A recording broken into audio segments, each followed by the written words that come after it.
नमस्कार। आज हम लोग प्राचीन इतिहास का सबसे महत्वपूर्ण टॉपिक, परीक्षा की दृष्टि से सबसे अधिक प्रश्न प्राचीन इतिहास में गुप्त काल से आते हैं। ठीक है, ये सबसे महत्वपूर्ण है, तो इसी को हम लोग एक ही वीडियो में पूरे गुप्त साम्राज्य को देखने वाले हैं। तो वीडियो अच्छा लगेगा तो चैनल को लाइक शेयर सब्सक्राइब जरूर करिएगा। चलिए शुरुआत करते हैं। देखिए, मौर्योत्तरकालीन वंशों में जो कुषाण वंश था, कुषाण वंश के पतन के बाद उत्तर भारत में छोटे छोटे राज्यों का, छोटे छोटे वंशों का उदय हुआ। इसी समय में उत्तर भारत में मगध में गुप्त वंश का उदय हुआ, जो कि एक शक्तिशाली वंश था। गुप्त संभवतः वैश्य थे और ये कुषाणों के सामंत रहे थे। समुद्रगुप्त के प्रयाग प्रशस्ति अभिलेख में गुप्तों के आरंभिक पूर्वजों के रूप में श्रीगुप्त और घटोत्कच का विवरण मिलता है। यानी प्रयाग प्रशस्ति अभिलेख में, जो कि समुद्रगुप्त से संबंधित है, इसमें यह कहा गया है कि गुप्त के जो आरंभिक पूर्वज थे वो श्रीगुप्त और घटोत्कच थे, लेकिन जो वास्तविक गुप्त साम्राज्य है वो चंद्रगुप्त प्रथम के समय से ही प्रकाश में आता है। यानी गुप्त साम्राज्य चंद्रगुप्त प्रथम, जो कि 319 से 324 ईस्वी तक जिसने शासन किया, इसी के सिंहासनारोहण के साथ ही प्रकाश में आता है। और इसी समय यानी 319-20 में उसने गुप्त संवत की शुरुआत भी की थी और चंद्रगुप्त प्रथम ने महाराजाधिराज की उपाधि धारण की थी। देखिए, जो गुप्त साम्राज्य के शासक हैं, इनकी उपाधियां बहुत ही महत्वपूर्ण हैं। अक्सर परीक्षा में पूछ लेता है कि किस शासक ने कौन सी उपाधि धारण की थी, तो याद रखिएगा। चंद्रगुप्त प्रथम ने लिच्छवी राजकुमारी कुमार देवी से विवाह किया और उसका नाम अपने सिक्कों पर अंकित करवाया। चंद्रगुप्त प्रथम के बाद उसका पुत्र समुद्रगुप्त शासक बना। 335 से 380 ईस्वी तक इसका शासनकाल लंबा था। इसी को भारत का नेपोलियन कहा जाता है, इसी को पृथिव्या प्रथम वीर कहा जाता है। ये वही समुद्रगुप्त हैं। ठीक है, हरिसेन द्वारा रचित प्रयाग प्रशस्ति से समुद्रगुप्त के विजय अभियान का पता चलता है। समुद्रगुप्त ने सर्वराजोच्छेता की उपाधि धारण की थी। इसे भारत का नेपोलियन भी कहा जाता है। विशाख दत्त द्वारा रचित देवी चंद्रगुप्तम नाटक से पता चलता है कि समुद्रगुप्त के बाद रामगुप्त सिंहासन पर बैठा। यह शकों से पराजित हो गया था तथा उन्हें अपनी पत्नी ध्रुव देवी देने के लिए तैयार हो गया। उसके छोटे भाई चंद्रगुप्त द्वितीय ने शक राजा और रामगुप्त को मारकर ध्रुव देवी से विवाह कर लिया। ओके, तो यानी समुद्रगुप्त के बाद चंद्रगुप्त द्वितीय अगला सम्राट बनता है और चंद्रगुप्त द्वितीय ने विक्रमादित्य की उपाधि धारण की, इसलिए इसको चंद्रगुप्त विक्रमादित्य के नाम से जाना जाता है। ओके, चंद्रगुप्त द्वितीय ने अपनी पुत्री प्रभावती का विवाह वाकाटक राजा रुद्रसेन द्वितीय से किया। चंद्रगुप्त द्वितीय ने विक्रमादित्य और परम भागवत की उपाधि धारण की थी। चंद्रगुप्त द्वितीय ने ही मेहरौली में लौह स्तंभ का निर्माण करवाया था। और चंद्रगुप्त द्वितीय की एक और बहुत ही प्रसिद्ध बात है कि इसी के दरबार में नवरत्न रहते थे। ठीक है, जिनमें कालिदास, वराहमिहिर और धन्वंतरि इत्यादि प्रमुख विद्वान थे। ठीक है, चंद्रगुप्त द्वितीय के पश्चात उसका पुत्र कुमारगुप्त प्रथम गद्दी पर बैठा।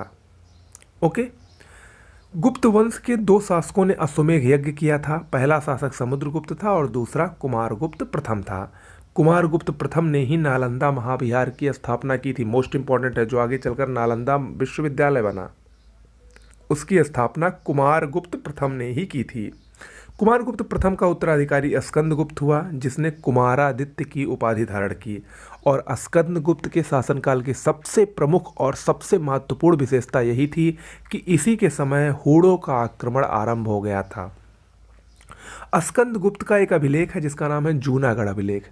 देखिए, जूनागढ़ अभिलेख दो हैं, एक रुद्रदामन का जूनागढ़ अभिलेख, याद रखिए, और दूसरा है स्कंदगुप्त का जूनागढ़ अभिलेख। तो कंफ्यूज मत होइएगा। ठीक है, तो स्कंदगुप्त का जो जूनागढ़ अभिलेख है उसमें हूणों की पराजय का जिक्र है, किंतु स्कंदगुप्त के ही भीतरी अभिलेख में हूणों के साथ केवल युद्ध का वर्णन है, परिणाम का नहीं। इन दोनों में कंफ्यूज मत होइएगा। और यहाँ पर एक बात ये भी याद रखिएगा कि जूनागढ़ अभिलेख और भीतरी अभिलेख ये दोनों स्कंदगुप्त से ही संबंधित हैं। ओके, जूनागढ़ अभिलेख से यह भी ज्ञात होता है कि स्कंदगुप्त के गवर्नर पर्णदत्त और उसके पुत्र चक्रपालित ने मौर्यों द्वारा निर्मित सुदर्शन झील की मरम्मत भी करवाई थी। गुप्त वंश का अंतिम शासक विष्णुगुप्त था। ठीक है। गुप्तों की राजकीय भाषा संस्कृत थी। केंद्रीय स्तर पर दंडनायक, जिनको न्यायाधीश कहा जाता है, महाबलाधिकृत जो कि सेना नायक थे, और संधि विग्रहक यानी विदेश मंत्री जैसे प्रमुख अधिकारी थे। साम्राज्य का विभाजन प्रांतों में किया गया था, जिसे देश या भुक्ति कहा जाता था। भुक्ति पर उपरिक नामक अधिकारी की नियुक्ति की जाती थी। प्रांतों को अनेक जिलों यानी विषयों में बांटा गया था, जिसका प्रधान विषय पति कहलाता था। नगर और ग्राम में रहने वाले विभिन्न जातियों और व्यवसायों के संघ को पूक कहते थे। ये सब वहाँ के शासन और प्रशासन की प्रमुख विशेषता है, कहाँ की, गुप्त साम्राज्य की। इसके बाद जिला प्रशासन के नीचे वीथी प्रशासन होता था, जिसका प्रधान आयुक्त कहलाता था। ये देखिए, ये बटे थे, ऊपर से नीचे के क्रम में मैं बता रहा हूँ। जिला के नीचे वीथी और वीथी के नीचे ग्राम, और ग्राम को ही सबसे निचली प्रशासनिक इकाई माना जाता था। इसका प्रधान ग्रामिक या महत्तर कहलाता था। देखिए कि जो कायस्थ जातियाँ हैं, कायस्थ का वर्णन सबसे पहले गुप्त काल में ही याज्ञवल्क्य की स्मृति में मिलता है। जाति के रूप में कायस्थों का सर्वप्रथम वर्णन ओशनम स्मृति में मिलता है। ठीक है। सती प्रथा का प्रथम अभिलेखीय साक्ष्य भी गुप्त काल में ही देखने को मिला। 510 ईस्वी में भानुगुप्त के एरड़ अभिलेख में सती प्रथा का प्रथम अभिलेखीय साक्ष्य मिलता है। मोस्ट इंपॉर्टेंट है ये। गुप्त काल में उत्तर भारतीय व्यापार ताम्रलिप्ति यानी बंगाल पत्तन से संचालित होता था। ये सब बहुत ही महत्वपूर्ण बातें हैं। गुप्त शासकों ने सबसे ज़्यादा स्वर्ण मुद्राएं जारी की, जिन्हें उनके अभिलेखों में दीनार कहा गया है। ओके। इस काल में मंदिरों और ब्राह्मणों को जो भूमि दान में दी गई उसे अग्रहार कहा जाता था। जूनागढ़ अभिलेख में बेगार प्रथा का संकेत है। कामसूत्र में भी इसकी पुष्टि होती है। इसे समकालीन अभिलेखों में विष्टि कहा गया है, बेगार प्रथा। ठीक है। श्रेणी के प्रधान को इस काल में ज्येष्ठक कहा जाता था। इस काल में उज्जैन सबसे महत्वपूर्ण व्यापारिक केंद्र था। इस काल में चांदी के सिक्कों को रुपयका कहा जाता था। मंदिर बनाने की कला का भी जन्म संभवतः गुप्त काल में ही हुआ था। इंपॉर्टेंट है ये। गुप्त सम्राट वैष्णव धर्म के अनुयायी थे। विष्णु का वाहन गरुड़ गुप्तों का राज चिन्ह था। अजंता की गुफाएं बौद्ध धर्म की महायान शाखा से संबंधित हैं, यानी अजंता की गुफाएं भी बौद्ध धर्म से ही गुप्त काल में ही आई। देखिए, जितने भी महत्वपूर्ण कार्य हुए सब लगभग गुप्त काल में हुए, इसीलिए गुप्त काल को स्वर्ण युग कहा जाता है। ठीक है।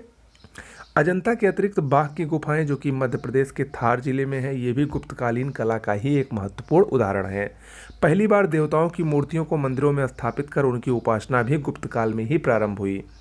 इसी काल में विष्णु के साथ ब्रह्मा और महेश के रूप में त्रिदेव की परिकल्पना विकसित हुई। जो त्रिदेव ब्रह्मा विष्णु महेश को कहा जाता है, ये परिकल्पना गुप्त काल में ही विकसित हुई थी। प्राचीन काल में विभिन्न प्रकार के मतांतर और दृष्टिकोण प्रचलित थे। गुप्त काल में चलकर ये षड दर्शन के रूप में स्थापित हुए।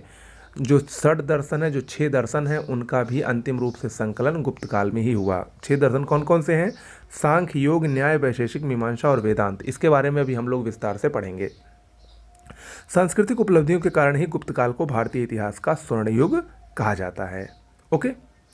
कला और साहित्य, देखिए ये इंपॉर्टेंट है। गुप्त काल का सबसे इंपॉर्टेंट टॉपिक यही है। कला और साहित्य की दृष्टि से गुप्त काल को भारतीय इतिहास का स्वर्ण युग कहा जाता है। गुप्त काल में ही मंदिर निर्माण कला का जन्म हुआ। ये मंदिर नागर शैली में बने थे। मंदिरों में गर्भगृह और शिखर का निर्माण होने लगा था। प्रमुख गुप्तकालीन अगर मंदिर की बात करें तो उसमें उदयगिरी विदिशा यानी मध्य प्रदेश का विष्णु मंदिर, देवगढ़ झांसी का दशावतार मंदिर इंपॉर्टेंट है, नचना कुठार मध्य प्रदेश का पार्वती मंदिर, भीतरगांव मंदिर जो कि कानपुर में है, भूमरा का शिव मंदिर जो कि मध्य प्रदेश के नागौद में है, तिगवा का विष्णु मंदिर मध्य प्रदेश में है, एरण के बराह और विष्णु के मंदिर, सिरपुर का लक्ष्मण मंदिर और खो का मंदिर जो कि मध्य प्रदेश में है। ये सब गुप्त काल के प्रमुख मंदिर थे। गुप्तकालीन मंदिर छोटी छोटी ईंटों और पत्थरों से बनाए जाते थे, परंतु कानपुर का भीतरगांव मंदिर केवल ईंटों से निर्मित है। ये इंपॉर्टेंट है। गुप्त काल का सबसे उत्कृष्ट मंदिर देवगढ़ का दशावतार मंदिर है। यह भारतीय मंदिर निर्माण में शिखर का पहला उदाहरण है, यानी पहला मंदिर देवगढ़ का दशावतार मंदिर था जिसमें सबसे पहली बार शिखर बनाया गया था, इसलिए ये इंपॉर्टेंट है। ओके। चित्रकला के क्षेत्र की अगर हम बात करें तो वात्स्यायन के कामसूत्र में चित्रकला की गणना 64 कलाओं में की गई है।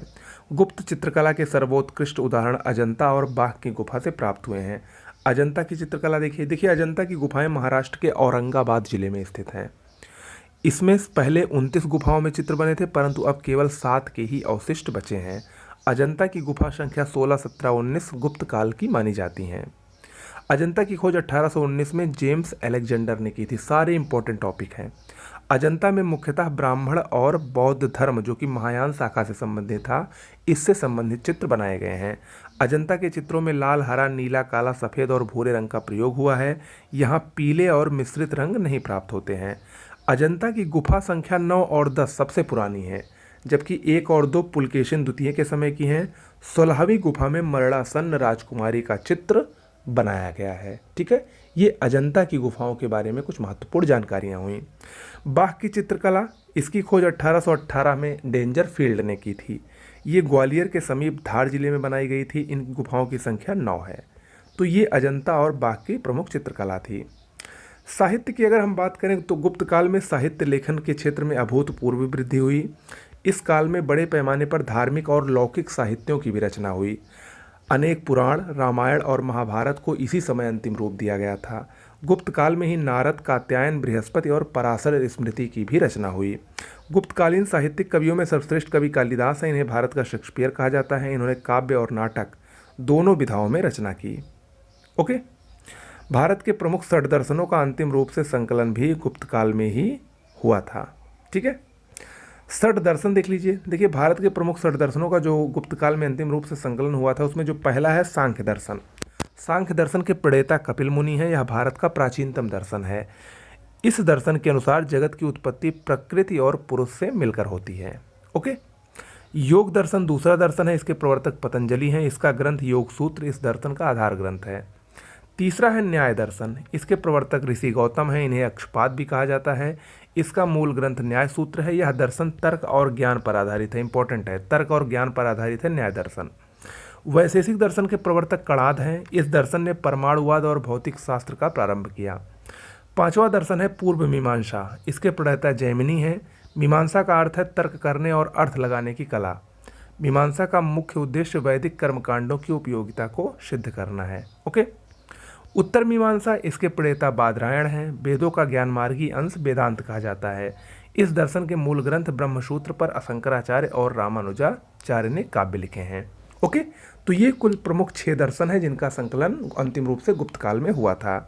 विज्ञान और तकनीकी क्षेत्र में भी काफ़ी प्रगति हुई गुप्त काल में, जिसमें आर्यभट्ट, जो कि गुप्त काल में ही थे, ये पटना के निवासी थे। ये गुप्त काल के सर्वश्रेष्ठ गणितज्ञ और ज्योतिषी थे।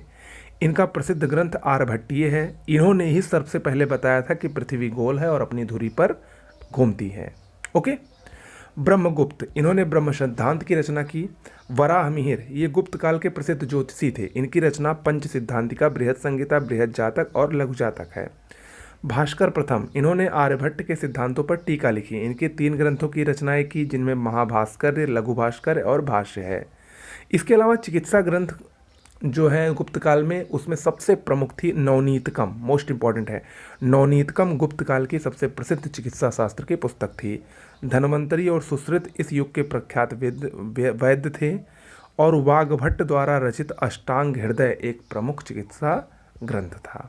ओके, तो इतना आपको गुप्त काल में पढ़ना है। इतनी चीज़ें महत्वपूर्ण हैं जो कि बहुत ही अक्सर पूछी जाती हैं परीक्षा में। ठीक है, आज के लिए इतना ही। मिलते हैं एक नए वीडियो में। नमस्कार।